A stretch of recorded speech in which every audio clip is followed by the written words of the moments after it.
Bijaksana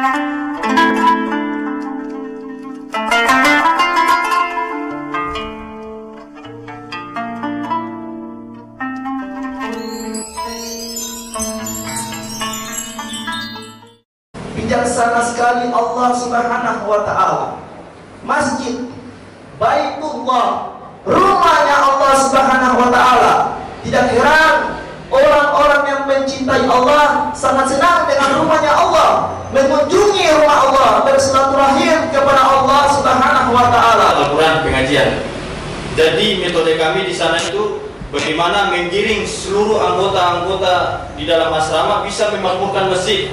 Karena tadi Allah Subhanahu wa ta'ala ini sangat mencintai orang-orang yang datang ke masjid. Sebagaimana khutbah tadi yang disampaikan Ustaz Haikal, orang-orang yang ke masjid ini dia adalah tamunya Allah Subhanahu wa ta'ala. Dan Allah Subhanahu wa ta'ala akan memuliakan tamu-tamu Allah Subhanahu wa ta'ala. Maka alhamdulillah kami di Masjid Qarim 152 Papula untuk sementara membuat program sebagaimana program Masjid Nabawi dulu. Jadi kami sana ada buat pengajian, kemudian ada hikmat, makan-makan. Ini semua adalah program zaman Nabi dan sahabat dulu. Alhamdulillah anggota-anggota kami setelah sholat berjamaah 5 waktu di masjid, mereka meluangkan waktu di masjid. Nah, ini yang kami butuhkan hadirin. Sebagaimana zaman sahabat dulu, apabila setelah sholat mereka buat halaqah Al-Quran, kemudian makan-makan hikmat. Inilah program di Masjid Qarim. Nah, mungkin bapak-bapak insya Allah mungkin 1-2 hari atau ada waktu bisa sholat berjamaah di waktu berjamaah di Masjid Qarim, bisa melihat insya Allah program-program kami dalam TDI mewujudkan kemakmuran masjid. Mungkin itu saja yang bisa kami sampaikan. Demikiannya kami mohon maaf. Wabillahi taufiq wal hidayah. Wassalamualaikum warahmatullahi wabarakatuh. Bismillahirrahmanirrahim. Assalamualaikum warahmatullahi wabarakatuh. Ya, alhamdulillah Bapak-Bapak sekalian, saya dari Polda Maluku Utara sama dengan dari Qarim. Kami dari Polda Maluku Utara ini langsung diberikan instruksi oleh Bapak Wakapolda. Jadi beliau punya program, salah satunya untuk internal dulu. Jadi internal untuk anggota Polda Maluku Utara, kami ini ada kegiatan Bion Rohtal setiap hari Kamis, pembinaan rohani dan mental khusus untuk anggota Polda Maluku Utara. Jadi ada kurang lebih beberapa satuan kerja yang ada di bawah beliau perintahkan langsung. Walaupun sudah ada firmannya, sudah ada hadisnya, kalau tanpa dengan kekuasaan ini anggota tidak akan ada yang datang. Jadi beliau langsung perintahkan, mulai dari Brimob, dari Intelkam, dari Lantas, semua datang hari Kamis. Sehingga Bapak bisa lihat sendiri Pak, kalau Bapak nanti insya Allah berkunjung juga ke Polda Maluku Utara, tapi hari Kamis pagi Pak. Kalau luar asar ini agak sedikit, karena tidak ada instruksi. Kalau Kamis itu seperti Jumat, karena Pak Wakapolda yang perintah langsung, harus kirim utusan dari Brimob dan jajaran. Jadi alhamdulillah masih Polda makmur. Bahkan Pak Wakapolda untuk kegiatan eksternal, internal untuk Polda Maluku Utara sendiri, Pak Wakapolda beliau sekarang perintahkan seluruh jajaran beliau, khususnya yang ada di Kota Ternate, baik dari Polsek Selatan, Utara maupun Polres Ternate, untuk hasil-hasil operasi, baik itu operasi penyakit masyarakat maupun operasi-operasi kepolisian yang lain. Nah, sekarang ini yang jalan adalah Bina Kusuma. Nah, yang belum jalan ini mungkin dari Lantas, karena tidak mungkin ditilang kemudian dibawa ke masjid. Tapi kalau operasi Bina Kusuma yang ditangkap di hotel, miras dan sebagainya, semuanya dibawa ke masjid, di Masjid Polda Maluku Utara. Nah, seperti Qarim juga, di sana juga dihidupkan 4 amal, dakwah, taklim juga, kemudian zikir, ibadah, kemudian hikmah. Dan taklim sendiri beliau turun taklim. Pak Wakapolda, walaupun beliau berpangkat jenderal, beliau sendiri yang baca taklim, dan beliau perintahkan kepada remaja-remaja beliau yang baru untuk buat taklim setiap ba'da sholat. Nah, 1 hadis, 2 hadis. Kemudian amalan hikmat, beliau juga turun tangan sendiri. Dan beliau sekarang sudah perintahkan kepada jajaran untuk amalan hikmat dihidupkan di masjid. Jadi setiap hari Jumat itu Pak, ada dari Dirlantas, ada bawa beras, ada bawa makanan dan sebagainya. Untuk masjid itu bisa dihidupkan hikmat 24 jam. Sehingga orang dalam keadaan lapar, dia ke masjid, dia akan kenyang. Nah, ini yang sekarang lagi dihidupkan di Masjid Polda, karena di Masjid Polda juga sudah dibangun dapur umum. Jadi masjid ada dapur, kemudian dipasang wifi. Jadi anak-anak yang ada di sekitar Masjid Polda, kalau tidak ada pulsa, ya mereka tinggal merapat sedikit saja ke masjid. Karena untuk menggait mereka ke masjid, ya salah satunya seperti itu. Kemudian Pak dari Polda, kami juga untuk kegiatan eksternal yang keluar dari wilayah Kota Ternate, ini kami ada kerjasama Pak. Salah satunya kami dari Polda ada kerjasama dengan perusahaan. Nah, itu perusahaan NHM, perusahaan emas yang ada di sana, dan kami sudah kerjasama dengan direktur beliau Pak Haji Robert. Bagaimana desa-desa yang ada di lingkar tambang, kurang lebih ada sekitar 5 kecamatan, ini kita buat program yang sama. Sebagaimana di Polda, begitu juga di dalam perusahaan. Dan alhamdulillah kami di sana kurang lebih sekitar 6 bulan. Jadi di dalam perusahaan ini ada sekitar 1000 lebih orang Islam. Masjidnya juga di dalam, dihidupkan seperti itu. Kami juga buat nahi mungkar. Jadi bukan hanya masjid-masjidnya kita data. Lalu di sini mungkin kita data sekitar 200 rumah, 300 rumah adalah Santiong masjid ini. Kalau di perusahaan sana kurang lebih ada sekitar 500 kamar. Jadi satu kamar itu ada 4 orang di dalam. Itu kita data lengkap itu siapa yang Islam di sini. Bahkan kemarin kami usulkan ke beliau Pak Haji, karena Pak Haji beliau kasih reward penghargaan bagi orang yang memakmurkan masjid. Beliau kasih umroh gratis, dia dan istrinya.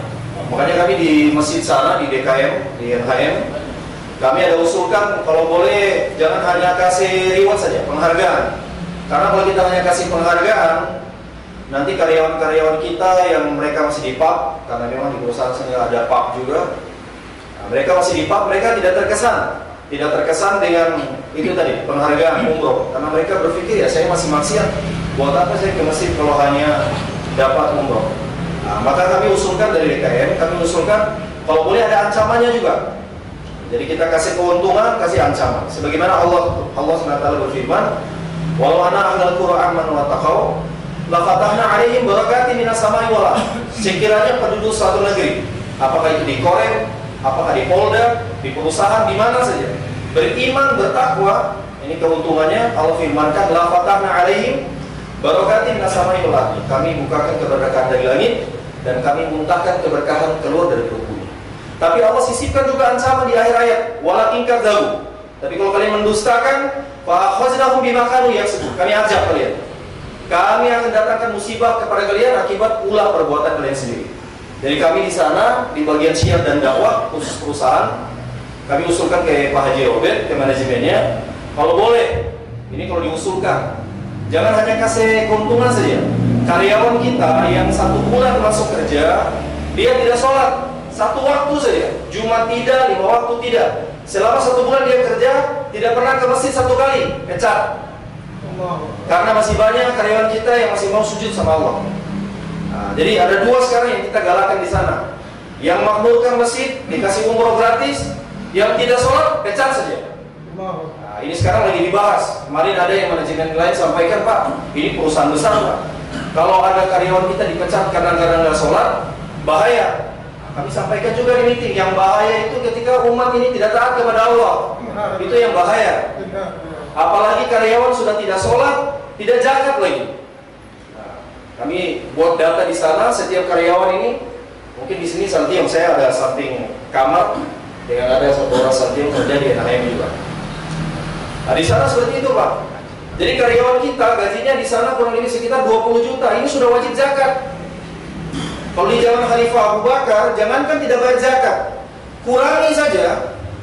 Kata Khalifah Abu Bakar kepada Umar, "Wahai Umar, kalau di zaman Nabi masih hidup, mereka zakat unta beserta tali di lehernya. Di zaman saya mereka lepaskan tali di lehernya, lepaskan pula kepala dari badan mereka. Disuruh bunuh Pak, yang tidak bayar zakat, kurangi bayar zakat."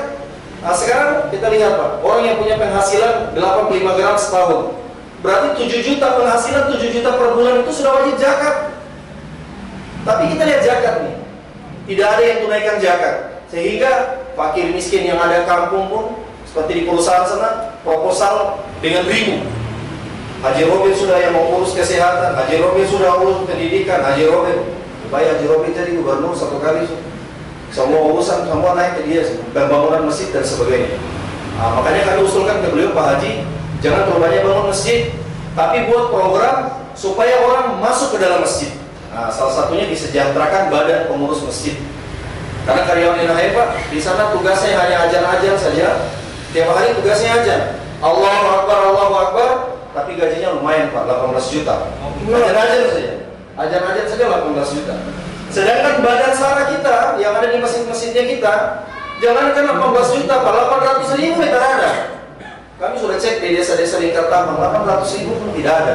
Kadang-kadang syukur-syukur 1 tahun 1 kali dapat kasih 500 ribu. 500 ribu 1 tahun. 500 ribu 1 tahun kalau bagi per bulan berarti berapa itu?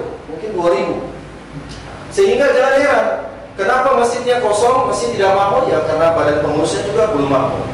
Tapi sekarang Pak Haji, kemarin kami ketemu dengan beliau bilang jangan bicara doi.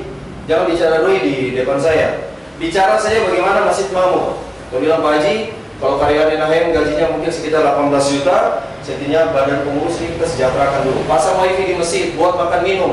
Habis Jumat dikasih makan, habis subuh dikasih makan. Jadi alhamdulillah masjid-masjidnya di sana kami dari tentara dan polisi kerjasama dengan perusahaan. Orang-orang jamaah-jamaah yang datang sholat subuh kita kasih makan. Kita kasih makan, kasih kopi pagi seperti itu. Bahkan Pak Haji bilang kalau boleh beli rokok taruh di masjid. Karena memang beliau orangnya merokok. Jadi yang tersuka rokok ya taruh merokok tak apa-apa. Tapi ada orang yang merokok ya daripada duduk habis subuh tara sambayang tara merokok, ya sudah sambayang sedikit. Sampai subuh habis duduk ke bawah minum kopi, baca cerita, ada makan gratis. Ini yang dilakukan oleh beliau. Jadi mungkin itu saja dari kami. Kami mohon doa kepada bapak-bapak, mudah-mudahan Kapolda kami, kemudian Danrem. Nah, ini sekarang kami mau sudah beranjak ke laut. Kami ada silaturahmi dengan Danlanal. Supaya bagaimana di laut juga di sana ada usaha memakmurkan masjid di atas laut. Supaya insya Allah mudah-mudahan di Maluku Utara ini Allah berikan keberkahan sebagaimana yang Allah janjikan. Subhanallah bihamdihi, subhanallah wa bihamdika, asyhadu an la ilaha illa anta, astaghfiruka. Assalamualaikum warahmatullahi wabarakatuh.